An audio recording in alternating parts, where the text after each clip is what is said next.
I never thought my 79th birthday would be the day I'd hear my own children toast to my demise. Yet there I was, standing in the hallway outside my dining room, clutching a vase of fresh-cut hydrangeas from my greenhouse, as Knox raised his glass and said those words. To Mom's last birthday bash. May she finally find peace, and may we find what she's been hiding all these years. They all laughed. Knox, Beryl, and even Pax, my youngest, the one who still called me every Sunday without fail. The crystal glasses clinked while I stood frozen, the corner of the wall hiding me from their view. My hands trembled, sending water droplets from the stems onto my sensible shoes. For 40 years, I had nurtured rare species of flowers that botanists across 3 states sought out.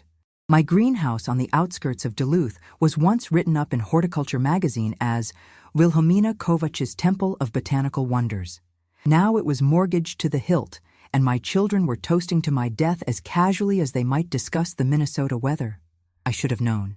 The signs were there in how Beryl had suddenly started visiting more frequently, bringing her clipboard and asking casual questions about my paperwork. In how Knox had called 3 times in 1 month, unprecedented since he'd moved to Texas 15 years ago. In how Pax had offered to help organize my study, where I kept my financial records. Do you think she suspects? Beryl's voice drifted out. About us knowing? Mom doesn't have a clue, Knox replied. Doc Henderson's office shouldn't have left those test results where you could see them, but what's done is done. Stage 1 isn't a death sentence these days, but at her age. And with her stubbornness about treatment, Pax added. So that's how they knew. My diagnosis. My secret. Dr. Henderson had urged chemotherapy, but I'd asked for time to consider my options. At 79, I wasn't sure I wanted to spend my remaining years sick from treatment rather than sick from disease. That decision was supposed to be mine alone. The burning in my chest wasn't from the cancer. It was rage, pure and cleansing.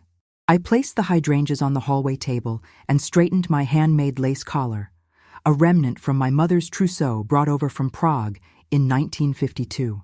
I smoothed down the front of my emerald green dress, the color I wore on special occasions, the one that made my gray eyes look almost blue. Then I walked into the dining room with my shoulders back and chin high, the way my father had taught me to enter a room when the communists came to question him.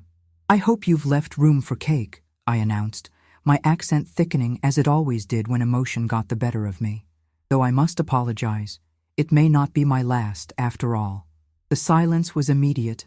3 pairs of eyes, all variations of my own, widened in shock. Beryl recovered first, always the quickest of my children. Mom, we were just toasting to my last birthday. I heard you clearly. I moved to the head of the table, my table brought over from our first apartment when Joseph and I married. Joseph, who had worked 2 jobs to pay for the first greenhouse. Joseph, who had never lived to see his children become these strangers before me. Mother, you don't understand. Knox started, his voice taking on that patronizing tone he used with waitstaff who got his order wrong. I held up my hand. I understand perfectly. You know about my diagnosis. What you don't know, what none of you bothered to ask, is what I plan to do about it. I sat down and reached for the bottle of Merlot they had opened. A cheap one, despite Knox's 6-figure salary. I poured myself a generous glass, ignoring Dr. Henderson's warnings about alcohol. You've all been so interested in my affairs lately, my paperwork, my medical appointments, my finances. I took a long sip, feeling the warmth spread down my throat. So let me save you the trouble of further investigation. There is no hidden fortune, no secret bank account, no valuable antiques except perhaps my collection of rare flower specimens, which are scientifically valuable but financially worthless. Pax leaned forward, his normally placid face now anxious. Mom, that's not why. When your father died, he left significant medical debt. The greenhouse business covered it for years until the big corporate nursery opened across town. Then came the investment scheme from a man who said he could save my business. I laughed, but it came out like a bark. He saved nothing but his own bank account. I watched their faces change as understanding dawned. Knox's calculating eyes narrowed. Beryl's lips pressed into a thin line. Only Pax looked genuinely confused. But your property, Beryl began. is mortgaged. The business is underwater. My Social Security barely covers my medication. I placed my glass down with a thud. So, my children, the toast should actually be, to your inheritance of nothing but debt. The silence that followed was the loudest I'd ever heard. Knox's face had turned an alarming shade of red. Beryl stared at her manicured nails as if they might provide an escape route. Pax looked as if I had struck him. I don't believe you, Knox finally said. You're just saying this to what? Punish you for plotting around my illness? For treating me like I'm already dead? I stood up, feeling a wave of dizziness that I refused to acknowledge. Check my papers, call my bank, do whatever investigation you need, but perhaps start by asking how your mother feels about having cancer. None of them moved. None of them spoke. The cake, store-bought and sitting on the counter, remained uncut. Now, I said, reaching for my purse. I'm going out. Don't wait up. Where are you going? Beryl asked, finally finding her voice. I paused at the doorway and looked back at my children. These strangers with my blood, Joseph's eyes, my mother's chin. To plan the rest of my life, however long or short it may be. The sun was setting over Lake Superior as I drove away from the house where I had raised 3 children, buried a husband, and built a business that had once been the pride of the local botanical community. The spring air was still crisp with Minnesota's lingering winter, but my greenhouse would be warm and humid, filled with the orchids and rare alpine specimens that had been my life's work. My hands gripped the steering wheel so tightly, my knuckles turned white. The cancer diagnosis had been a shock 2 weeks ago, but somehow, it hadn't hurt as much as hearing my children's voices tonight. At the end of Lakeshore Drive, instead of turning toward my greenhouse, I took the road heading north. I had no destination in mind, but for the first time in decades, I felt something unfamiliar rising in my chest alongside the anger and fear. It felt strangely like freedom. I drove until the gas gauge warned me to stop, pulling into a small motel that advertised vacancy in flickering neon. The elderly man at the front desk barely looked at me as I paid cash for one night. In the sparse room, I sat on the edge of the bed and finally let the tears come. Not for the cancer, not for the money, but for the realization that I had raised 3 children who were waiting for me to die. My phone buzzed with messages. I turned it off and lay back on the stiff pillows, making a mental list of what remained in my life. A failing business, a house I could no longer afford, a body that was betraying me, and a decision about treatment that suddenly seemed clearer. If I had less time than I'd thought, I needed to make it count, and I knew exactly where to start. With Delphinia Wasserstein, Del, my oldest friend, who had told me 20 years ago that I was raising vultures, not children. Del, who had offered to help me revive my business with her radio connections. Del, who had never minced words or wasted time. Tomorrow, I would call her. Tonight, I would sleep. Really sleep. For the first time since the doctor had said the word malignant. Because tomorrow, Wilhelmina Kovac would begin the business of living, even if it was just to spite those who were waiting for her to die. The moonlight filtered through thin curtains as I finally drifted off, dreams filled not with fear or regret, but with the vibrant colors of the rarest flowers in my collection, the ones that bloomed most brilliantly under adverse conditions. Morning light sliced through the motel curtains, painting stripes across the worn carpet. I woke disoriented, momentarily forgetting the events that had driven me to this anonymous room with its faint smell of cleaning products and old cigarettes. Then it all came rushing back, the birthday, the toast, the revelation, and my dramatic exit. At 79, I'd never spent a night alone in a motel. Joseph and I had always preferred our own bed, even during vacations. After his death, I rarely traveled farther than the Minneapolis Botanical Gardens. Now here I was, waking up 60 miles from home with nothing but yesterday's clothes and my purse. My phone showed 17 missed calls, 8 from Pax, 5 from Beryl, 3 from Knox, and 1 from Delphinia. I listened only to Del's message. Willie, your children are swarming my house like angry hornets. Whatever you did has them in a state. Call me when you can, and well done, whatever it was. I smiled despite myself. Del had never had children of her own, a fact she credited for her longevity and sharp mind. As a former radio personality whose voice had once been heard across 3 states, she had developed a sixth sense about people. She'd warned me about my investment advisor years before he disappeared with my money and the savings of dozens of other Duluth residents. I called her back, my voice rough from sleep and emotion. "I've upended everything," I told her after explaining the previous night. "I have nowhere to go now." "Nonsense," Dell replied. "You're coming here. I've needed a roommate since Herbert died, and you're the only person I can tolerate for more than an hour. Besides, your children would never think to look for you at the neighborhood witch's house." Dell's self-appointed title as the neighborhood witch stemmed from her habit of telling uncomfortable truths and her garden of medicinal herbs that neighborhood children believed were for casting spells. In reality, she made tinctures for her arthritis and teas for her digestion. "I can't impose—" "Wilhelmina Kovac, I've known you for 30 years.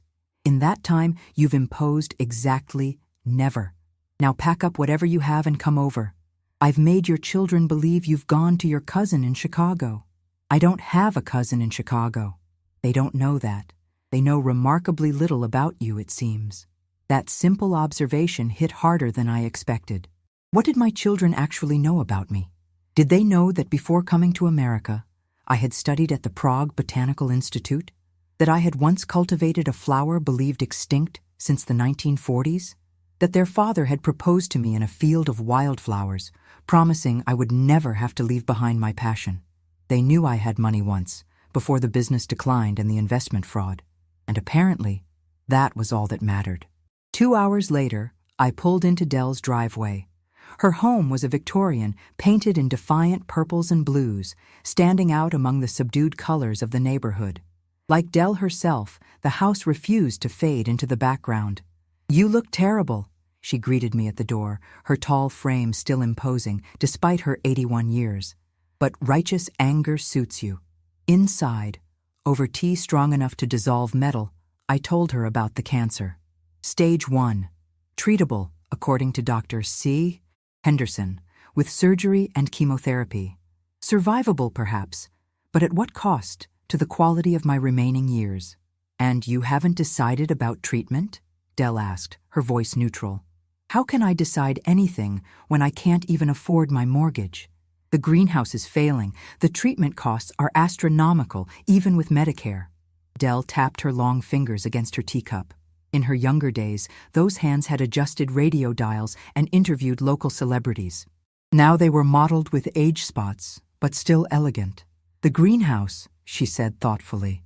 "That's where we start." "Start what?" "Your resurrection, of course." Dell's plan unfolded over the next 3 days. I would stay with her, saving on housing costs. We would transform my greenhouse business from a retail operation into a specialized conservation project, focusing on rare and endangered flora. Dell still had connections at the university and the state environmental agency. "People will pay fortunes for conservation, especially with the climate changing," she explained. "They'll fund your expertise to save plants they've never heard of." It seemed far-fetched until Thaddeus Wynne arrived at Dell's doorstep on the 4th day. Thaddeus had been Yosef's friend before becoming mine, a botanist whose work on northern alpine species had earned him recognition across the scientific community. "Wilhelmina," he greeted me with a formal bow that always made me smile. At 83, he retained the courtly manners of his southern upbringing.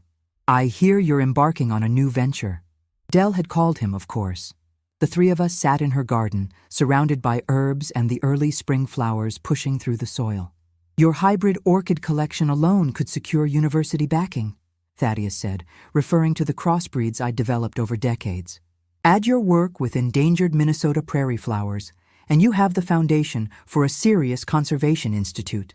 "Who would fund such a thing?" I asked. "The Northland Botanical Trust, for one," he replied. "I'm on their board. We've been looking for exactly this kind of project." Hope, that most delicate of flowers, began to bloom in my chest. But then reality intruded, sharp as thorns. "My children expect me to return home and quietly prepare to die," I said bluntly. "They'll interfere, especially when they realize there might be value in my work." "Then don't tell them," Dell said simply. "Let them think you're just a stubborn old woman fighting cancer. Meanwhile, We'll transform your life's work into something that outlasts all of us. That evening, as Dell and Thaddeus discussed grant proposals and university partnerships, my phone rang. Knox. I answered on the third ring. "Where are you?" he demanded without preamble. "We've been worried sick." The concern in his voice sounded genuine, but I had heard his toast, his laugh. I steeled myself. "I'm safe. I needed time to think." "You can't just disappear at your age, with your condition," he said, lowering his voice on the last words as if cancer were shameful. "We've been calling hospitals, thinking you'd collapsed somewhere." "I'm perfectly capable of taking care of myself," I replied. "I've been doing it since before you were born." "Mom." His voice softened in that way that had always worked when he wanted something. "We need to talk about arrangements, practical matters. Beryl has been researching treatment options, and Pax found some clinical trials. I'll make my own medical decisions. But the cost is my concern." I took a deep breath. "Knox, I appreciate that you're worried, but I need space right now." "Space?" His voice rose. "You have cancer, Mom. You don't have time for space." The cruelty of his words, even if unintentional, struck me like a physical blow. In the background, I heard Beryl's voice asking for the phone. "Mom," she said moments later, her businesslike tone in place. "This is irrational behavior. Come home and we'll sort everything out. Your house, your medical care, everything." I looked at Dell and Thaddeus, both pretending not to listen while clearly absorbing every word. I thought of my greenhouse, my flowers, my life's work that might yet become something meaningful. I thought of the cancer cells multiplying in my body, of the difficult decisions ahead. "I'll be home in 3 days," I said finally. "Not before. And when I return, it will be to my house, on my terms." After hanging up, I turned to my friends. 3 days to save my life's work. Where do we start? We worked through the night. Thaddeus made calls to colleagues at the university. Dell drafted a press release about the formation of the Kovach Institute for Botanical Preservation, making it sound as if it already existed. By morning, I had begun cataloging my most valuable specimens from memory, creating a database of what the greenhouse contained. On the second day, we visited my greenhouse. I used my key to enter through the back, avoiding the retail area where my part-time employee might be working. The humid air wrapped around me like an embrace, the familiar sense of soil and green growth filling my lungs. "This is incredible," Thaddeus whispered, staring at my collection of rare orchids. "Some of these varieties, I thought they existed only in lab settings now." "Joseph built these climate-controlled rooms," I explained, showing him the separate chambers where different species thrived. Before computers made it easy, he designed manual systems to maintain perfect conditions. I ran my hand along the wooden shelving Joseph had installed 30 years ago. The wood was still solid, still supporting trays of seedlings and flowering plants. Like me, it had aged but remained functional. By evening, we had photographed and documented over 200 rare specimens. Thaddeus had made arrangements with the university's botanical department to evaluate my collection. Dell had scheduled a meeting with a lawyer who specialized in establishing non-profit organizations. On the third day, as promised, I returned home. The house seemed smaller somehow, its rooms filled with memories that now felt tainted by the knowledge of my children's expectations. I walked through each space, touching furniture, photographs, the accumulated possessions of a long life. In my study, I found evidence of intrusion. Papers slightly rearranged, desk drawers not quite closed. They had been searching, these children of mine, for proof of their inheritance or lack thereof. I was brewing tea when the doorbell rang. All 3 of them stood on the porch, Knox in his business suit despite it being Sunday, Beryl clutching her ever-present clipboard, and Pax looking uncomfortable in the background. "We need to talk," Knox said as they filed in. "About your future." I gestured toward the living room. "Yes, we do." They sat together on the sofa, a united front. I took Joseph's old armchair, feeling his absence keenly in this moment. "I've made some decisions," I began before they could speak. "I'm keeping my house. I'm continuing my work. And yes, I will pursue treatment for the cancer." Their relief was visible, shoulders collectively relaxing. "That's wonderful news, Mom," Beryl said, already flipping pages on her clipboard. "I've made a schedule of appointments and..." I held up my hand. I'll manage my own schedule.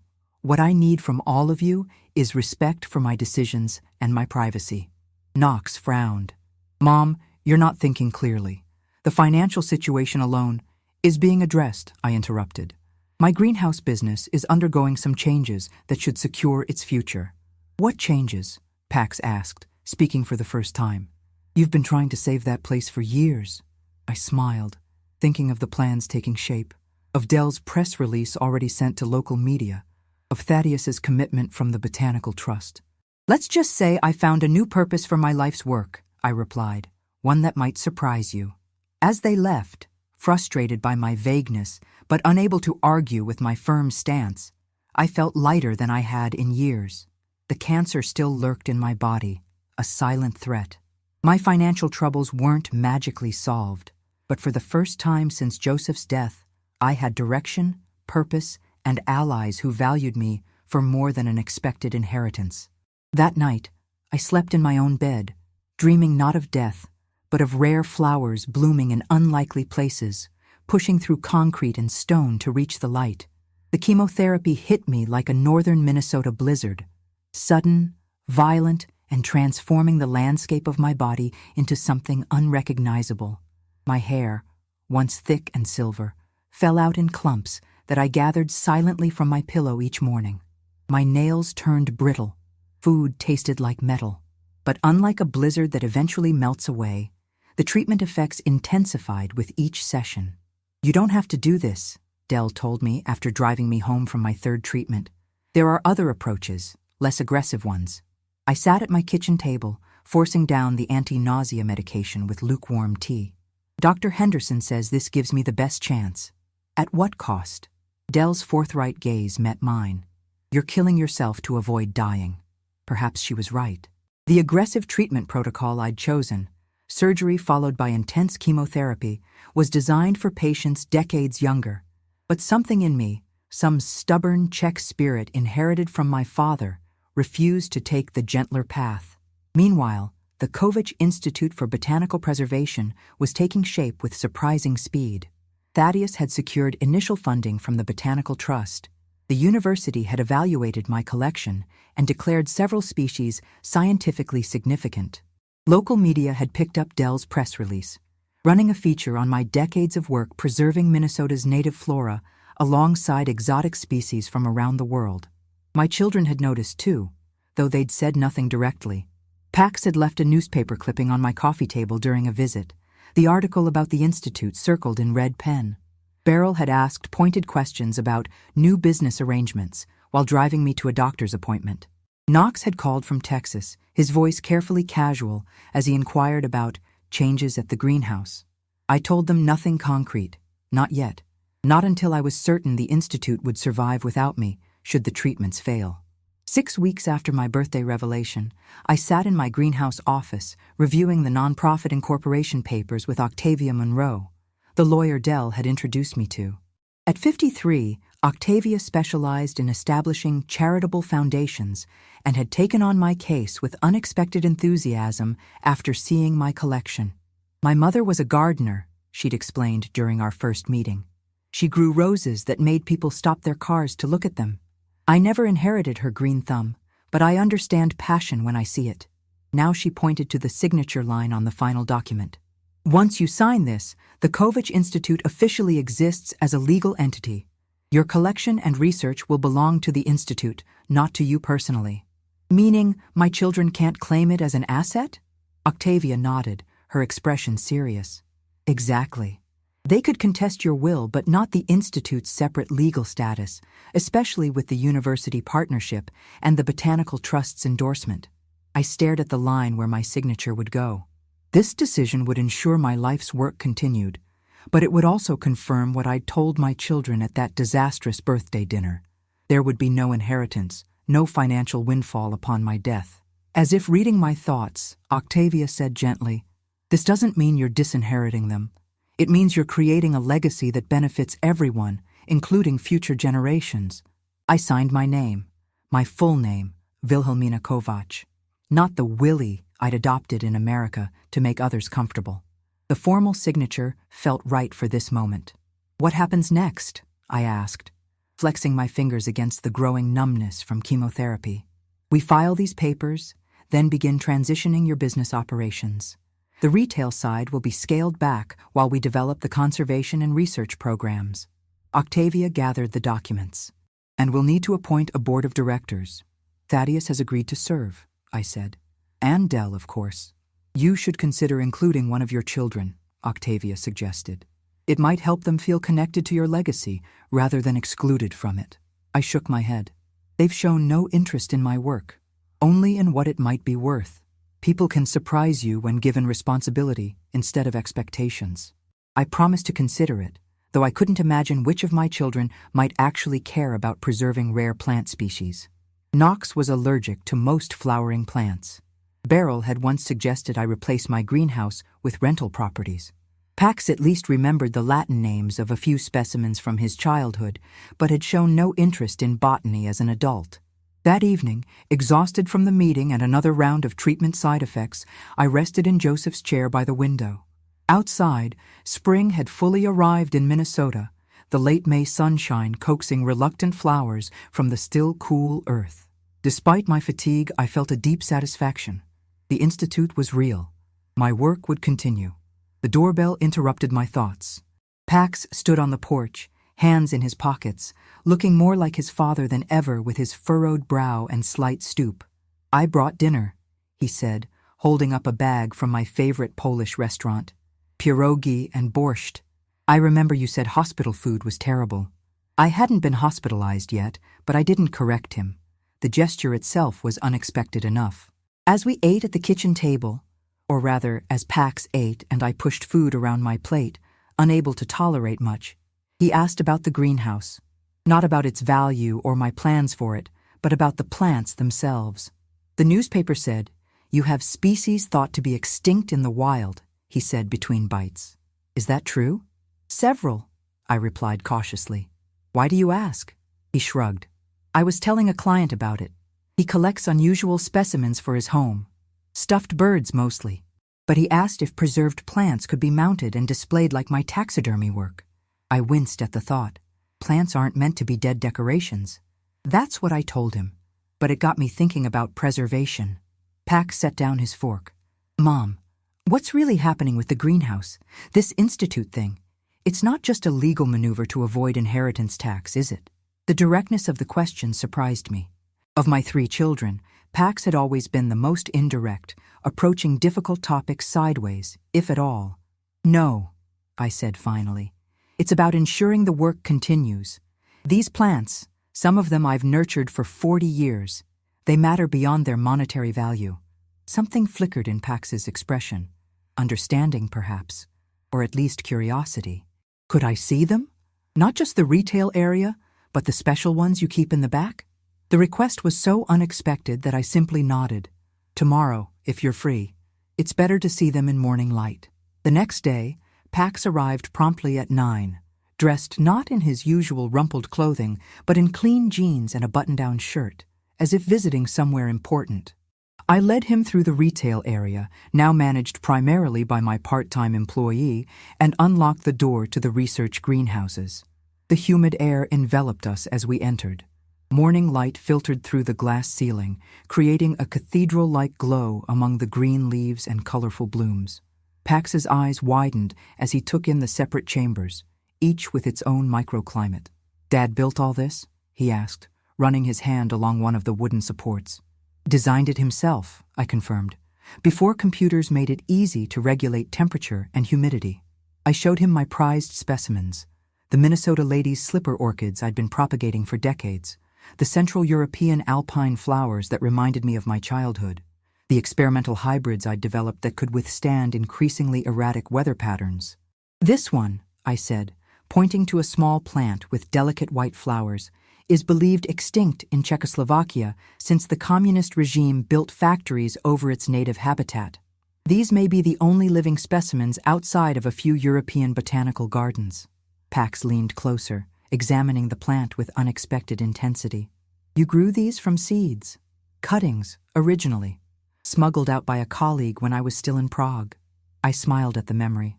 Highly illegal at the time. My law-abiding mother, A plant smuggler.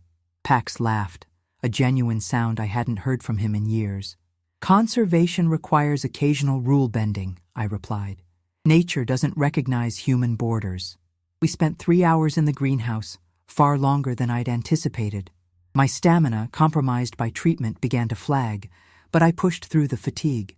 Pax asked intelligent questions, showing an unexpected capacity for absorbing botanical information. You have a good eye, I told him, as we examined a particularly rare orchid. You notice details. It's necessary in taxidermy, he said. Getting the eyes right, the angle of the head.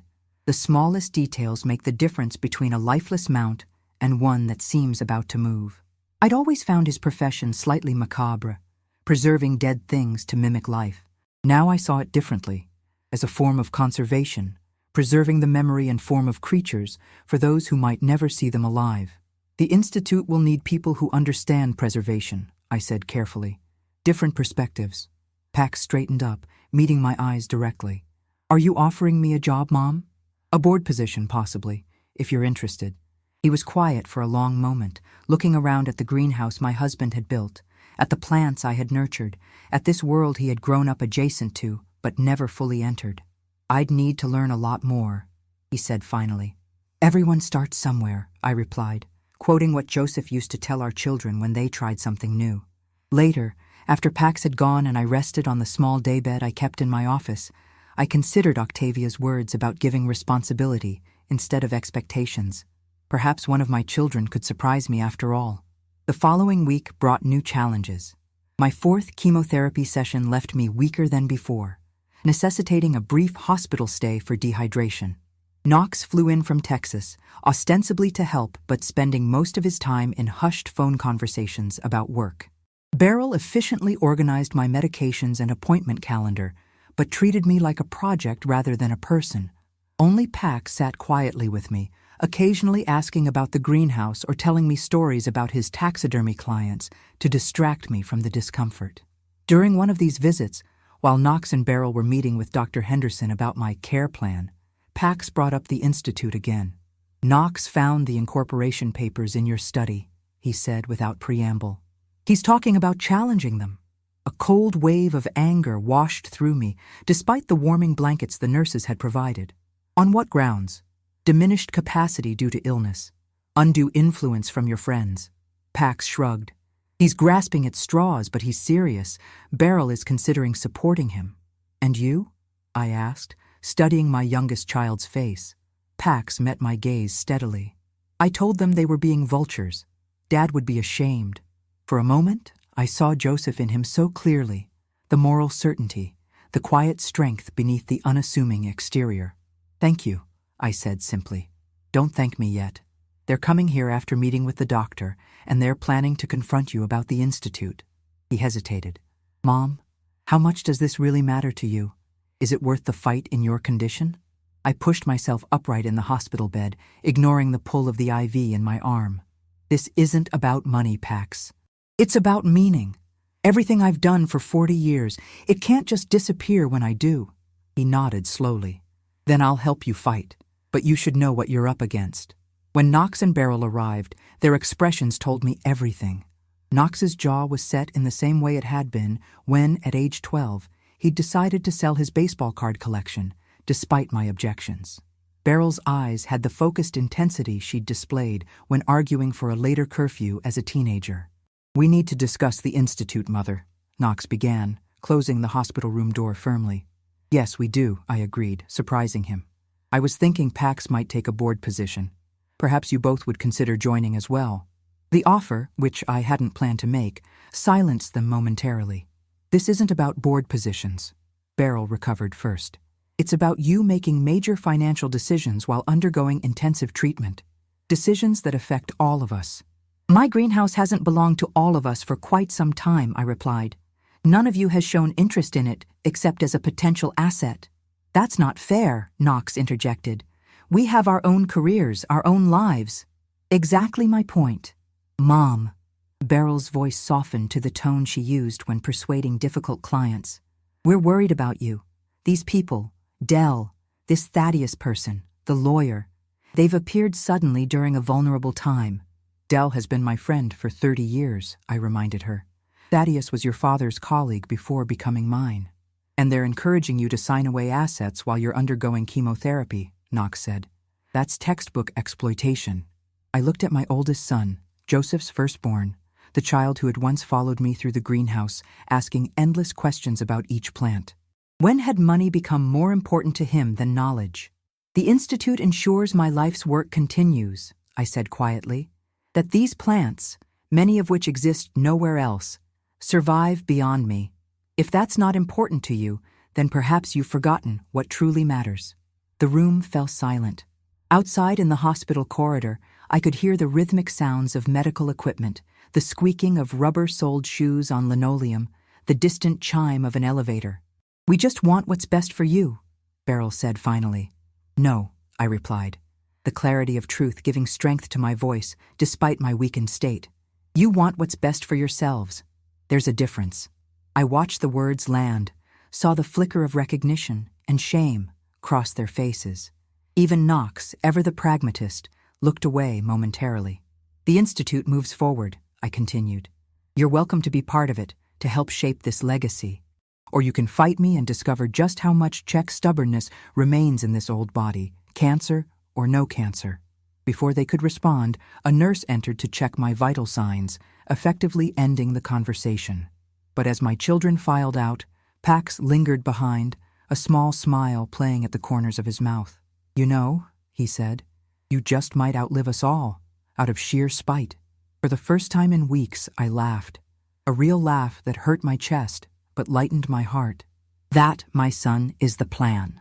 Autumn came to Minnesota with a spectacular show of color. The maples along my street turned fierce shades of crimson and orange, while the aspens shimmered gold against the evergreens. 6 months had passed since my birthday revelation, 5 months since the formation of the Kovich Institute, and 4 cycles of chemotherapy since my diagnosis. My latest scan showed the cancer in retreat. Not gone, but diminished. Remarkable response, Doctor. Henderson had called it, particularly given my age. I'd simply nodded, unsurprised. Stubbornness ran in my family. The greenhouse, now officially the research center of the Kovach Institute, had undergone its own transformation. University students worked among my rare specimens, carefully documenting growth patterns and cataloging genetic information. The retail space had been converted into an education center where visitors could learn about endangered plant species and conservation efforts. My hair was growing back, soft and downy as a baby bird's feathers, but entirely white now instead of the silver-streaked gray it had been before. My body felt simultaneously older, joints stiffer, movements more deliberate, and curiously renewed, as if the poison that had targeted the cancer had burned away other accumulated toxins as well. You look like a dandelion gone to seed, Dell remarked one morning as we sat in my kitchen. All white fluff and determination. I smoothed a hand over my head. At least something's growing. More than something, she replied, gesturing toward the window where my garden flourished in the autumn sunshine. The Institute has 3 major grants now. Thaddeus says the university wants to establish a permanent partnership, and Pax has brought in 2 new board members with conservation backgrounds. Pax, my youngest, had surprised us all, throwing himself into the Institute's work with unexpected passion. His skills as a taxidermist translated well to the delicate work of preserving plant specimens, and his business acumen, previously directed at his struggling shop, proved valuable in establishing the Institute's operational systems. Knox and Beryl had taken different paths. After the hospital confrontation, Knox had retreated to Texas, communicating mainly through terse emails and occasional phone calls. Beryl had attempted a corporate takeover of sorts, attending board meetings with pointed questions about financial structures and future plans. When it became clear that the Institute was legitimate and legitimately focused on conservation rather than profit, she'd gradually shifted from skepticism to reluctant respect. The Botanical Magazine wants to feature your alpine restoration work next spring, Dell continued, pouring more tea. And that PBS documentary crew is coming next week. I nodded, still finding it strange that others found my life's work noteworthy. For decades, I had cultivated my rare specimens in relative obscurity, driven by personal passion rather than public recognition. Now, approaching 80, I was suddenly noteworthy. Have you decided what you'll tell them about the birthday dinner? Dell asked, always direct. They'll want the origin story. The birthday dinner, the toast, the revelation. It had become almost mythological among the small circle of people now involved with the Institute, the dramatic catalyst that had transformed a failing greenhouse into a conservation center. I'll tell them the truth, I replied, that sometimes we need to lose everything to find what matters. The documentary crew arrived on a Tuesday, setting up equipment in the greenhouse where the morning light created natural spotlights among the foliage. The director, a earnest woman in her 40s with a clipboard and sensible shoes, explained they were filming a series on late-life reinvention. We're particularly interested in how your medical diagnosis influenced your decision to establish the Institute, she explained, positioning me near a display of endangered orchids. I adjusted my silk scarf, a concession to the camera and to my still thin hair. The diagnosis was a factor, but not in the way people might assume. How so? She asked, signaling the cameraman to begin recording. I considered how to distill months of emotional upheaval into a soundbite. Cancer forces clarity. When you might have limited time, you stop worrying about pleasing others and focus on what truly matters. We spoke for nearly 3 hours. I showed them my rarest specimens, explained propagation techniques for endangered species, and demonstrated the climate control systems Joseph had designed decades ago. I spoke of coming to America as a young botanist, of building the greenhouse while raising 3 children, of the years after Joseph's death when I'd nearly lost everything. And your children? The director asked eventually. How do they feel about the Institute? Before I could answer, the greenhouse door opened, and Pax entered with Thaddeus, deep in conversation about a new alpine specimen we'd acquired from a botanical garden in Switzerland. Behind them came Octavia Monroe, carrying legal documents for me to sign. My son, I said, gesturing to Pax, who serves on our board and manages our preservation program. The camera swung toward him. Pax, normally camera-shy, straightened his shoulders and spoke confidently about our conservation work. I watched with a mixture of pride and wonder. Was this the same son who months ago had stood silently by as his siblings toasted to my last birthday? After the crew left, promising to return for follow-up filming, I sat in my office reviewing the grant proposals Octavia had brought. The Institute was growing beyond what I could personally oversee, especially with my health still fragile. We need to hire an executive director, Octavia said. Someone to manage daily operations. Pax could do it, I suggested. She shook her head. He's more valuable in the preservation work. We need someone with nonprofit management experience. I sighed, recognizing the truth in her words. The Institute had outgrown my kitchen table management style. Success brought its own complications. My phone rang, Knox, calling from Texas. These calls had become more frequent recently, though still awkward, filled with long pauses and careful phrasings. The documentary crew contacted me, he said after brief pleasantries. Asked for an interview about the Institute. And? I kept my voice neutral. I told them I'm proud of what you've built. The words came out stiffly, as if rehearsed. That's true, Mom. It's not what I expected, but it's impressive. Coming from Knox, who measured success in fiscal quarters and investment returns, this was significant praise. I felt something loosen in my chest, a tension I hadn't realized I still carried. Thank you, I said simply. I also told them I'm establishing a matching fund for the Institute's endowment, he continued. Every dollar donated, I'll match up to $100,000. I nearly dropped the phone. Knox, it's tax deductible, he added quickly, defaulting to practicality. And good PR for my company, corporate social responsibility and all that. But we both knew it was more. It was acknowledgement, acceptance, perhaps even the beginning of atonement. Beryl's handling the legal structure, he continued. She says you need proper endowment management to ensure long-term sustainability. So they had been talking, these children of mine, making plans. Not to control or to claim, but to support. I found myself blinking back unexpected tears. I'm coming for Thanksgiving, Knox added, if that's all right.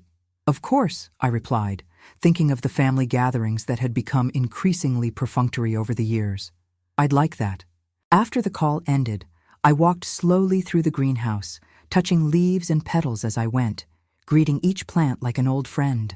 The late afternoon sun slanted through the glass roof, creating dappled patterns on the earthen floor.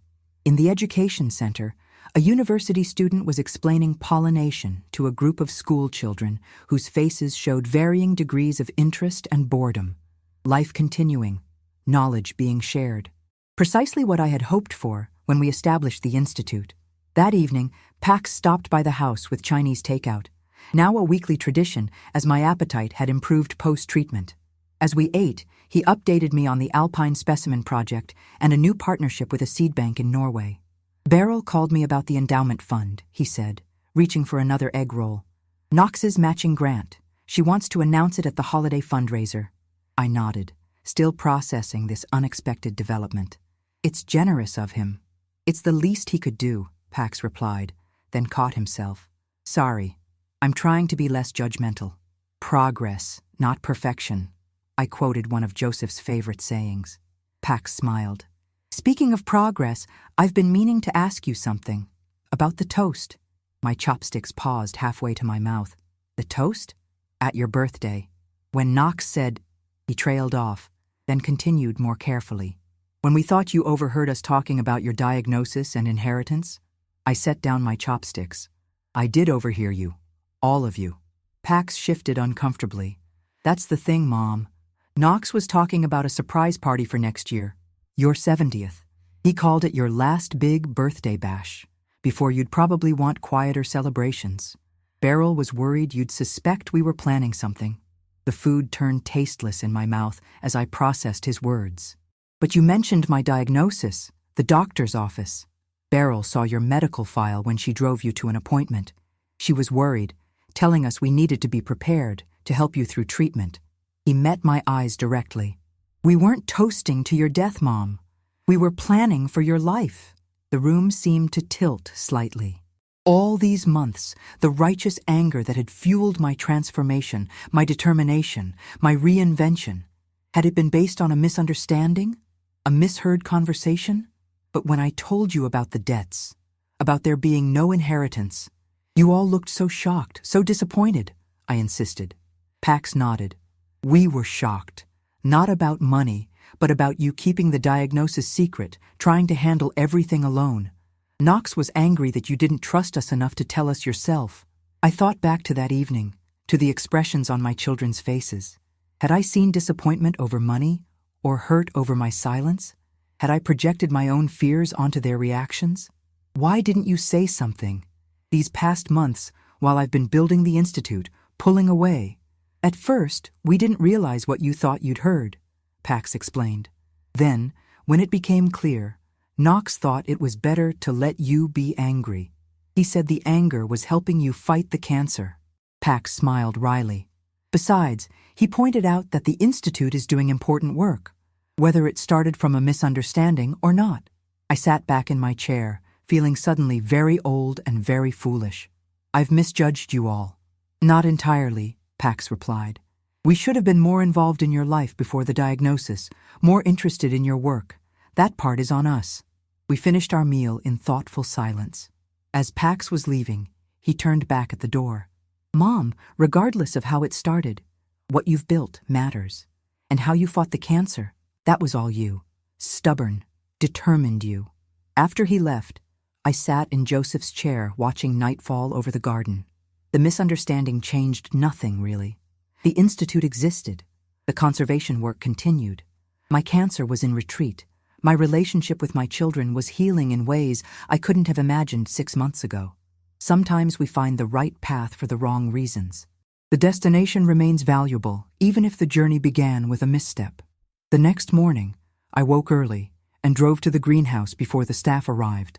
In the quiet morning light, I moved among my plants, examining new growth, removing faded blooms, checking moisture levels. The familiar tasks centered me, connecting me to every version of myself I had ever been. The young Czech immigrant passionate about preserving her homeland's flora, the mother teaching her children the Latin names of flowers, the widow fighting to save her husband's legacy, the cancer patient refusing to surrender to either disease or despair. In the Alpine room, our newest acquisition was beginning to flower. Tiny white blooms unfurling on a plant thought extinct in the wild for decades. I knelt carefully beside it, breathing in its subtle fragrance.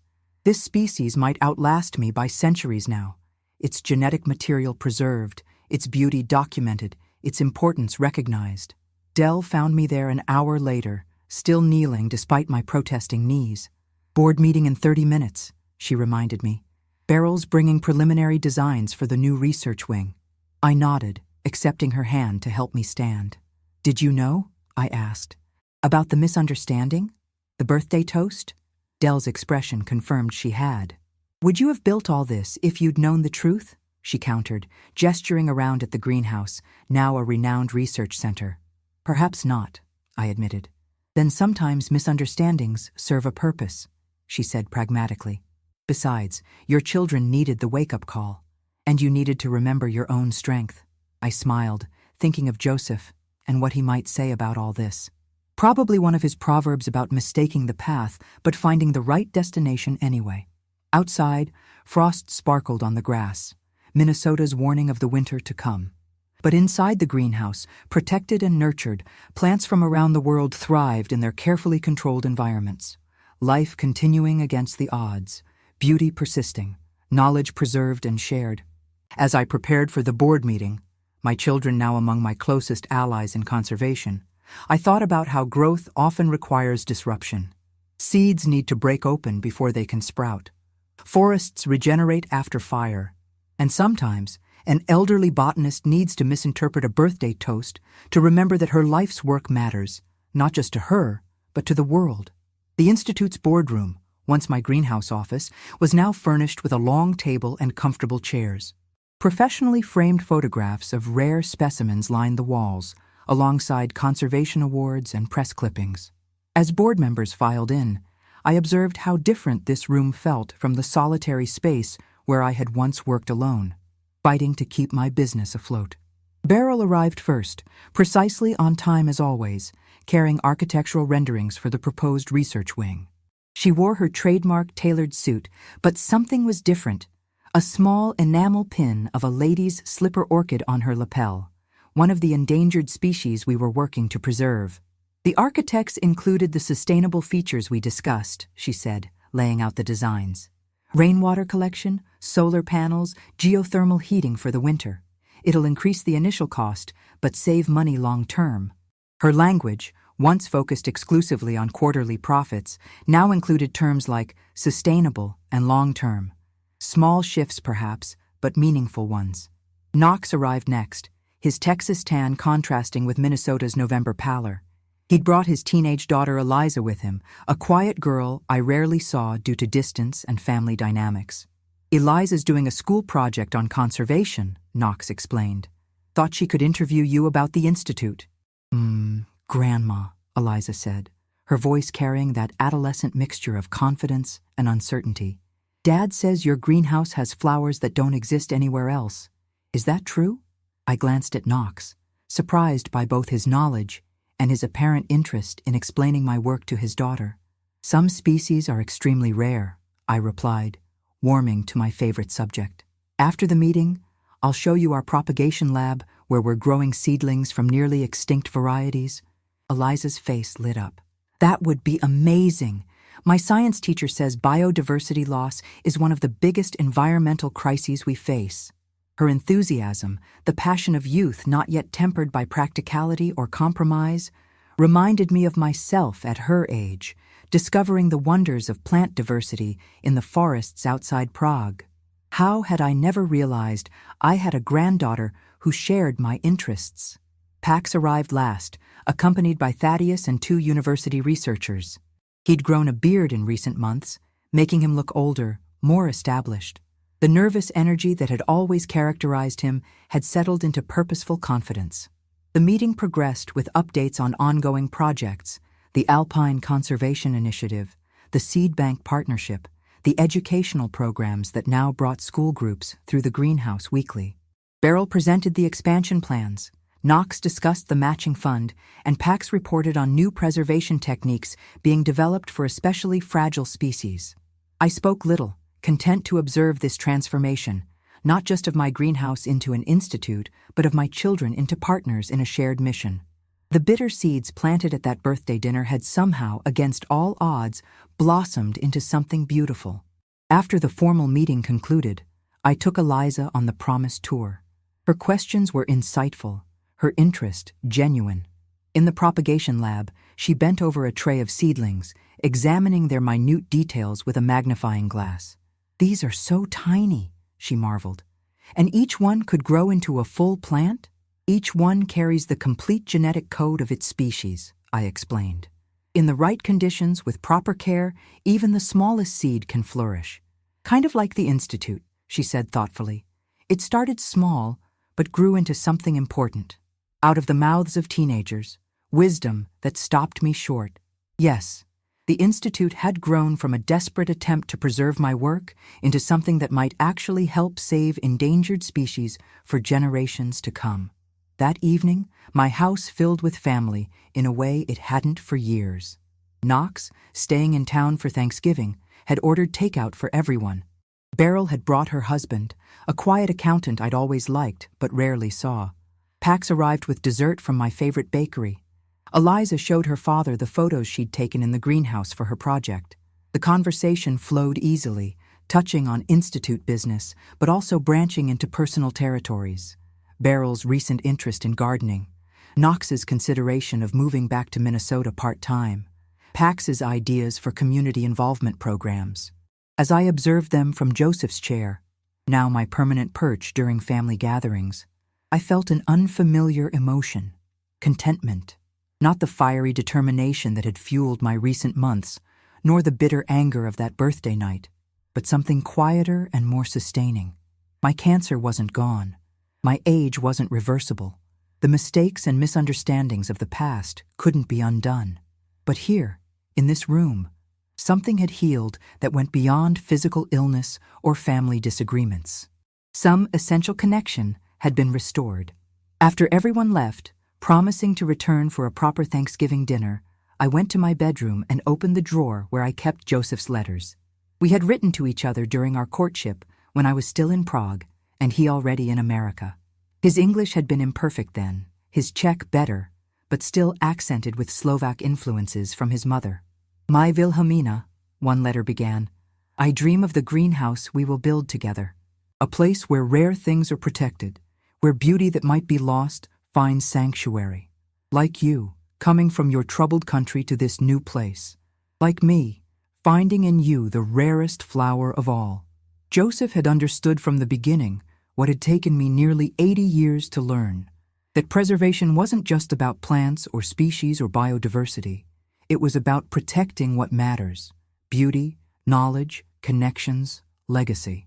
The next morning dawned clear and cold, frost etching delicate patterns on my bedroom window. In the greenhouse, the board meeting preparations were already underway for our special holiday session. The documentary crew would be filming again, capturing the Institute's work and, though they didn't realize it, the healed relationships that now sustained it. My phone buzzed with a text from Eliza. "Grandma, can I bring a friend to see the orchid lab? She's also doing a project on endangered species." I smiled as I typed back, "The more the merrier. The future of conservation depends on young people like you." And it did. The Institute would outlast me, was already operating beyond my daily involvement. The board functioned smoothly whether I attended meetings or not. The research continued, the education programs expanded, the conservation work progressed. My life's work had transcended my life itself, becoming something self-sustaining. As I dressed for the day, choosing another emerald green outfit, now my signature color for Institute functions, I thought about Joseph's letters, about seeds and legacy, about misunderstandings that lead to unexpected blessings. Dr. Henderson had called yesterday with my latest scan results. "Stable," she'd said. "No new growth. Continue as you are. Not remission, not yet. But time. More time than I'd feared 6 months ago. Time to see the Institute's work unfold, to know my grandchildren better, to witness spring returning to my garden once more." If you've been moved by my story, please subscribe to hear more tales of resilience and renewal. And if you know someone who needs reminding of their own strength, share this video with them. Sometimes we all need to be reminded that it's never too late to bloom.